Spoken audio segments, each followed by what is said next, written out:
మహారాష్ట్ర సహా ఉప ఎన్నికల్లో భారీ గెలుపుతో విజయోత్సవాలకు బీజేపీ సిద్ధమైంది. సాయంత్రం ఢిల్లీలో బీజేపీ విజయోత్సవ ర్యాలీ నిర్వహించనుంది. ఈ ర్యాలీకి ప్రధాని మోదీ హాజరు కానున్నారు. ర్యాలీ అనంతరం మహారాష్ట్ర, జార్ఖండ్ అసెంబ్లీ ఎన్నికల ఫలితాలు సహా ఉప ఎన్నికల ఫలితాలపై సమీక్షించనుంది బీజేపీ పార్లమెంటరీ బోర్డు.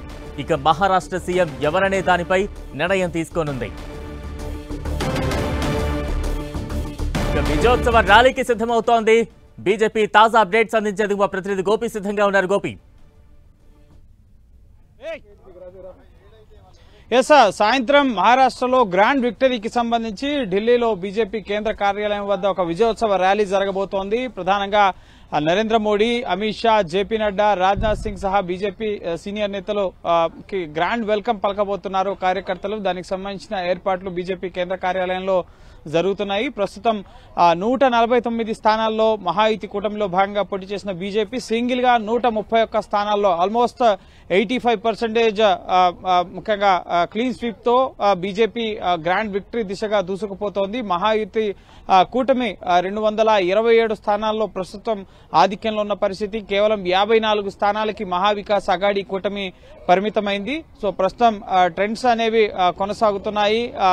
రానున్న 1 అవర్ లో ఇక విన్నింగ్స్ అనేవి ప్రారంభమవుతాయి. ప్రస్తుతం మహారాష్ట్రలో సెలబ్రేషన్స్ ముమ్మరంగా సాగుతున్నాయి. మహావికాస అఘాడీ కూటమిలో ముఖ్యంగా నైరాశ్యం నెలకొంది. కాంగ్రెస్, అలాగే శరద్ పవార్ ఎన్సీపీ వర్గం, ఇటు ఉద్దవ్ ఠాక్రే శివసేన వర్గం ఏవి కూడా అంత ప్రభావాన్ని చూపించలేకపోయిన పరిస్థితి. మహాయుతి ప్రభుత్వానికే అక్కడున్న ఓటర్లు జై కొట్టిన పరిస్థితి ఉంది. ఈ నేపథ్యంలో సాయంత్రం విజయోత్సవ ర్యాలీని పురస్కరించుకుని బీజేపీ కేంద్ర కార్యాలయంలో బీజేపీ కార్యకర్తలను, అలాగే మహారాష్ట్ర, జార్ఖండ్ ఎన్నికల ఫలితాలపైన, అలాగే వివిధ రాష్ట్రాల్లో ఉప ఎన్నికల ఫలితాలపైన కూడా ప్రధాని మోడీ బీజేపీ కేంద్ర కార్యాలయం దిశగా అక్కడి నుంచి మాట్లాడబోతున్నారు. ప్రధాని మోడీ, అమిత్ షా, జేపీ నడ్డా వీళ్లు ప్రసంగించబోతున్నారు.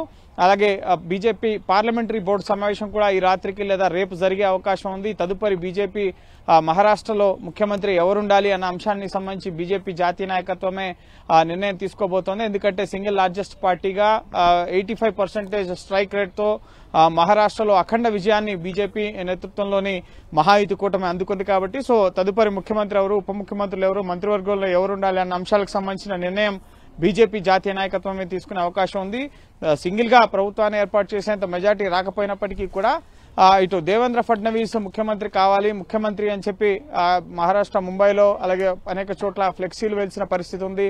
అలాగే ఏక్నాథ్ షిండే వర్గం, శివసేనలోని కార్యకర్తలు ఏక్నాథ్ షిండే ముఖ్యమంత్రి ఆయనే ఉంటారు, కొనసాగుతారని చెప్పి వాళ్ళు కూడా చెప్తున్న నేతృత్వంలో ఇప్పుడు ఎవరు ఉండాలి ముఖ్యమంత్రి, ఉప ముఖ్యమంత్రులు ఎవరుంటారు అనే దానికి సంబంధించి, ఎందుకంటే ప్రస్తుతం ముఖ్యమంత్రి ఏక్నాథ్ షిండే ఉన్నారు, డిప్యూటీ సీఎంస్ గా దేవేంద్ర ఫడ్నవీస్ అలాగే అజిత్ పవార్ ఉన్నారు. సో ఇదే ఫార్ములాని కొనసాగిస్తారా, లేక బీజేపీ ఎక్కువ స్థానాలు గెలిచింది కాబట్టి బీజేపీ అభ్యర్థిని ముఖ్యమంత్రిని చేసి మిగతా 2 పక్షాలకు సంబంధించిన వారిని డిప్యూటీ సీఎంలను చేస్తారా, ఏ ఫార్ములాతో అక్కడ ప్రభుత్వాన్ని, నూతన ప్రభుత్వాన్ని ఏర్పాటు చేస్తారా? ఎందుకంటే నవంబర్ 26 నాటికి కొత్త ప్రభుత్వం ఏర్పడాల్సి ఉంది కాబట్టి సో రానున్న 2 రోజుల్లోనే మహారాష్ట్రలో ప్రభుత్వ ఏర్పాటు, అలాగే ముఖ్యమంత్రులు ఎవరు, ఉప ముఖ్యమంత్రులు ఎవరు, కేబినెట్ లో ఏ పార్టీ నుంచి ఎంతమంది ఉండబోతున్నారు అన్న దానికి సంబంధించి కూడా స్పష్టత రాబోతోంది. గోపి, అంటే భారీ విజయం బీజేపీకి ఎటువంటి ప్రత్యేకతగా మనం చూడాలి? మరోవైపు గెలుపుకు దోహదం చేసిన అంశాలు ఏమేమి అని విశ్లేషకులు చెప్తూ ఉన్నారు. దానికి సంబంధించి ఏమైనా అప్డేట్స్ ఉన్నాయా?